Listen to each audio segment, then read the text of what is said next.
Hey everyone, and welcome to a top 3 video of the best Ryoma alts in Fire Emblem Heroes and how to build them. This is going to be a little bit different from my usual views. I will go over their stats, skills, skill fodder, and builds. No comparisons or allies/weaknesses. This video goes over their usefulness as a unit, stats, meta, and how valuable they are. This is a matter of my opinion, but I will be going over my reasons. Let's begin. You have breathed your last!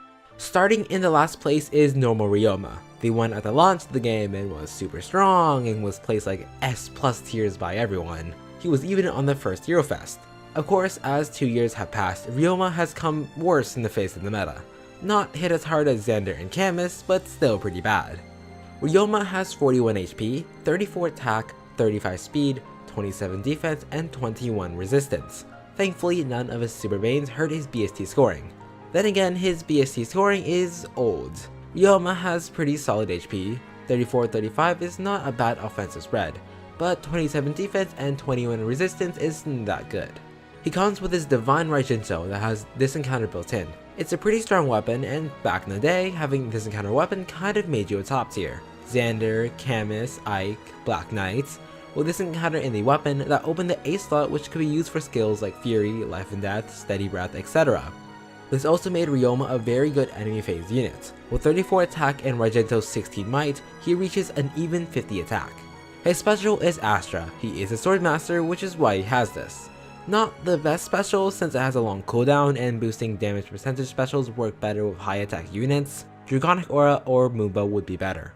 His A skill is Defiant Attack. I'm gonna be honest, it's not that good. Inconsistent, dangerous, non-stackable, and outclassed. To be fair, if Ryoma runs Vantage and gets under 50% HP, then Defiant Attack would synergize pretty well, but other skills are much better. Not something I would fodder him for. Maybe Hero King Marth if you want to make a joke set, his Exalted Falchion does work well with that. His C skill is Hone Speed, nothing too special and other 4-star units have this already, but good support. From the looks of it, original Ryoma doesn't have the best skills to fodder.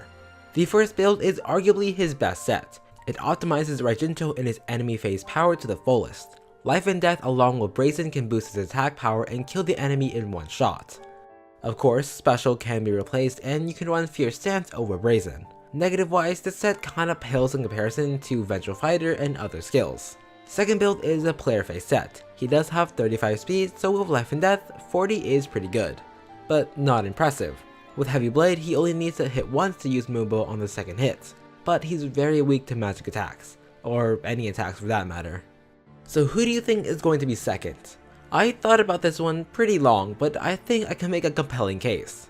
Second place goes to Legendary Ryoma. While he's still a sword unit, he's on a Kinshi and is a flyer. Ryoma has 41 HP, 34 attack, 39 speed, 28 defense, and 20 resistance. Those stats are very familiar, but not that 39 speed. He also has no banes or boons that push him out of his BST scoring. His weapon is the Raijinto. Kind of wish they gave him a different kind of Raijinto, like Ephraim with a Flame Siegmund. Call it the Divine Raijinto, like Sigurd with the Divine Tearfing. It has this encounter built in, but at this point of his release, this encounter built into weapon meta was kinda going down. Ish. Black Knight and Zelgiz were fine because they were armored units. Xander and Camus, not so much. But I would say that Raijinto Vantage set is better on this Ryoma than Infantry Ryoma. I'll explain that in the build section. His special is Glimmer. Ryoma can deal some sweet damage and Glimmer isn't bad. I'd still say Moonbow is better since 34 attack isn't that impressive, but it does work well with his personal B skill, Bushido. It has an effect like Woldao weapons and Wrath where it deals plus 10 pure damage. It's not affected by weapon triangle or anything like that. As long as Ryoma procs his special, he will at least do plus 10 damage. His A skill is Kestrel Stance. If the foe initiates combat, then Ryoma gets plus 4 attack and speed. I get what they're trying to do. Raijinto is an enemy phase weapon, but since Bushido takes up the B slot, he can't run Vantage. And Ryoma doesn't have the best defenses. And if it's going to be enemy phase, then he doesn't really need that plus 4 speed. Not many units can make use of this skill, but here are some I think can be good with Kestrel Stance. Kana with the new Fierce Stance seal can deal heavy damage while also preventing a good amount of doubles. Morgan is a magic tank with decent speed, so Kestrel stance can help. Sharina has a bond skill for her refined, and since bonds work best in enemy phase, Kestrel stance is good. It prevents doubles and helps her damage output.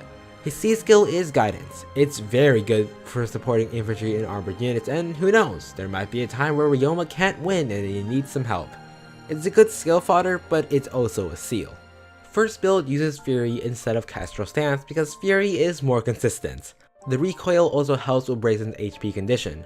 With Brazen attack res, he can do more damage and get his resistance to Assault 30. With higher attack, he can make use of Glimmer better, and Bushido adds even more.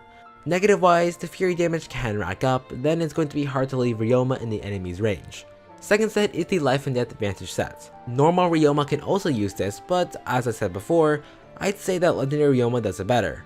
With his speed, he doesn't worry about doubles and he's a flyer.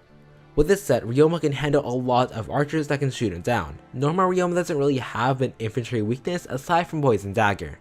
However, don't expect him to tank a hit well. His third set is arguably his best set. With his crazy 39 speed, he can run Fire Sweep Sword amazingly. He also gets to keep Bushido as Fire Sweep isn't an enemy phase skill. With Quick Impulse, he can proc Moonbow on the second hit. Witness a Hoshiden dance! Oh man, you guessed it, Dancer Ryoma is the best Ryoma ult. He has 36 HP, 32 attack, 34 speed, 21 defense, and 17 resistance. His BST is super low because he's a ranged dancer, but that's fine. His weapon is the Sky Mayogi. Not only is it super effective against armored units, it also disables attack priority. While Ryoma himself will struggle to take down armored units, he doesn't have to. Sky Mayogi is a very good skill to fodder. Some good users of Sky Mayogi are as follows. Air, with her great offensive stats, can make good use of it. Her high res and mystic boost makes her scary in the face of armored dragons. Xander, with his great defensive stats and close counter, can take on any melee armored units pretty well. Takumi is a pretty strong offensive dagger unit, so he can be a solid armor slayer. His assist is dance, and that makes him better than normal Ryoma. The dance power is just too strong. His A skill is Triangle Death, which helps a lot. There are a lot of powerful red units, and with the skill, Ryoma can tank a good amount of hits from them. Don't leave him against green units though. His B skill is Chill Defense, and this is fantastic. Not only can it help Ryoma grab a kill against high defense armor units, he can be a fantastic support unit. Some users of Chill Defense are as follows. Leon with his Brave Bow Death Blow set can run Chill Defense to grab more kills. Summer Takumi has Desperation built into his weapon so that leaves the B slot open. Chill Defense can help him grab more kills. Legendary Ephraim's Solar Brace is debatable. I know many people aren't too fond of it, so Chill Defense can fill the slot. His C skill is Spur Speed Res. Spurs aren't the best, but it's good enough. Slap on Moonbow and some drives, and bam, a good Ryoma set. There's not much to it.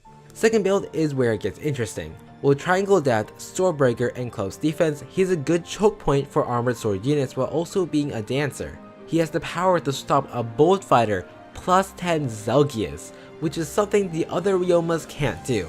Heck, he can stop Halloween Myrrh. Sometimes. Negative wise, he can tank a hit, but he doesn't have close counter to attack back. Third build uses his strong speed stat to be a supportive dagger unit. If he's not dancing, he is using Smoke Dagger to make the foe angry with debuffs. Wind Sweep and Phantom Speed work well together along with Sparrow. You could run Darting Blow for pure speed. You could also run Water Sweep for the dragons and magic units. So let's review. Remember, this list is by usefulness. Normal Ryoma is outdated with no good skills to inherit. Simple as that. Legendary Ryoma has fantastic offensive stats and can run a solid enemy phase set. However, he doesn't have the best skill fodder potential. Kestrel stance is not that good. Not only that, there are a lot of red flyers like Aversa who are much more useful. Dancing Ryoma has dance, good skill fodder potential, and can stand against strong red units. For these reasons, especially the fact that he can dance while also being a choke point pushes Dancing Ryoma above Legendary Ryoma. Of course, Legendary Ryoma is better offensively, but he's not as useful as Dancing Ryoma. That's it for this video. I wanted to try something new and wasn't as time consuming as the first top something video. I hope I can continue this. It does give me a chance to upload a video when there's no new banner out. That's going to be it then. Make sure to subscribe, and if you enjoyed, follow me on Twitter at exile_ty. With all that, make sure you stay hydrated folks and have a nice day.